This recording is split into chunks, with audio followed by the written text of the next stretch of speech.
अनंत कोटि ब्रह्मांड है तो अनंत कोटि ब्रह्मा विष्णु शंकर भी है जी अनंत कोटि शिव है जी महाशिव भी है परमहाशिव भी है जी तो सबकी मुक्ति होगी ना। अब जैसे ये गैलेक्सी है, गैलेक्सी का मालिक महाशिव है जी मगर उसकी आत्मा में हाई क्वालिटी पावर नहीं है। ओके उसकी आत्मा समझो परम आकाश की बनी है तो परम लाइट को डाइल्यूट नहीं कर पाएगी। ओके तो वो भी मुक्त हो जाएगी, महाशिव भी मुक्त हो जाएगा, हाँ हाँ हाँ परमहाशिव भी मुक्त हो जाएगा। बहुत हाई क्वालिटी, ये बहुत हाई क्वालिटी होगी तो बचेगा। तो बाबूजी जो धरती पे जो जीवात्माएं हैं जो जानवर में ट्रांसफर हो चुके हैं 84 लाख योनि में घूम रहे हैं, भूत है प्रेत है जो भी सूक्ष्म जगत की आत्मा है, उन सबको भी सेम ट्रीटमेंट होगी जो मनुष्यों की होगी? देखो जैसे आपको एक बात बताऊं, एक बहुत बड़ी भारी अग्नि लग जाती है जी तो उसके अंदर जो भी डालते हो सब स्वाहा हो जाता है, बिल्कुल, कुछ पूरा बचता है। जंगल के जंगल खत्म हो जाते हैं। तो जब पूरे परम तत्वों के अंदर पूरा मल्टीवर्स में परम तत्व भर देंगे हाँ तो परम तत्वों के अंदर परम अग्नि में सब डाइल्यूट हो जाएगा ना। बिल्कुल वो ये अग्नि नहीं है, जलाने वाली अग्नि नहीं है, वो परम अग्नि से परम वायु परम आकाश में कन्वर्ट हो जाएगा, परम आकाश होगा।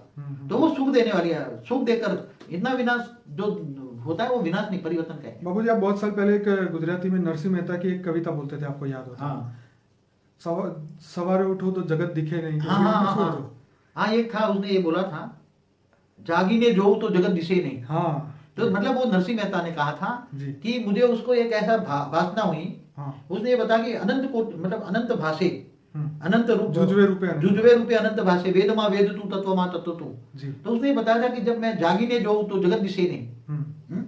तो जो ये ऐसा मल्टीवर्स है जी तो वो उसमें परम तत्वों में इतनी परम तत्वों में हर कोई आत्मा, चाहे वो आत्मा जानवरों की हो मनुष्यों की हो चाहे कोई भी हो, देवताओं की आत्मा हो या फरिश्तों की आत्मा हो, सभी आत्माएं हाई क्वालिटी परम तत्वों के अंदर डाइल्यूट हो जाएगी।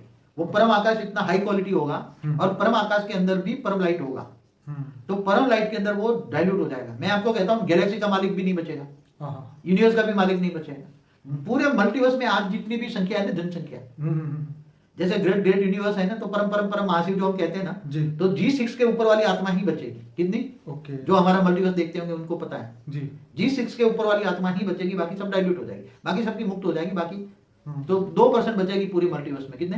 2%। सोलर सिस्टम तो बचेगी नहीं। ओके तो सोलर सिस्टम का मालिक शिव है, शिव तो डाइल्यूट हो जाएगा, मुक्त हो जाएगा। जी गैलेक्सी का मालिक महाशिव है, वो भी मुक्त हो जाएगा। जी परम महाशिव यूनिवर्स का मालिक है, वो भी मुक्त हो जाएगा क्योंकि उसकी आत्मा में इतनी कैपेसिटी नहीं कि परम लाइट को डाइल्यूट कर पाए। तो हाई क्वालिटी के परम लाइट की आत्मा, क्योंकि दूसरे मल्टीवर्स में कहीं भी ऐसी दुनिया नहीं है। दूसरे मल्टीवर्स में तो हाई क्वालिटी परम लाइट की दुनिया है, परम तत्वों की दुनिया, हाई क्वालिटी परम तत्व है। केवल यही मल्टीवर्स से गिर गया है। वो मल्टीवर्स जो बनाने वाला जो है वो उसने बहुत उल्टा काम किया है, इसलिए इसके कारण ये पूरा मल्टीवर्स उल्टा हो गया है। इसलिए ये जो तत्वों की दुनिया बनी, 3 तत्व और जल और मिट्टी बनी, बाकी कहीं भी जल मिट्टी तो है ही नहीं, किसी भी मल्टीवर्स में नहीं है।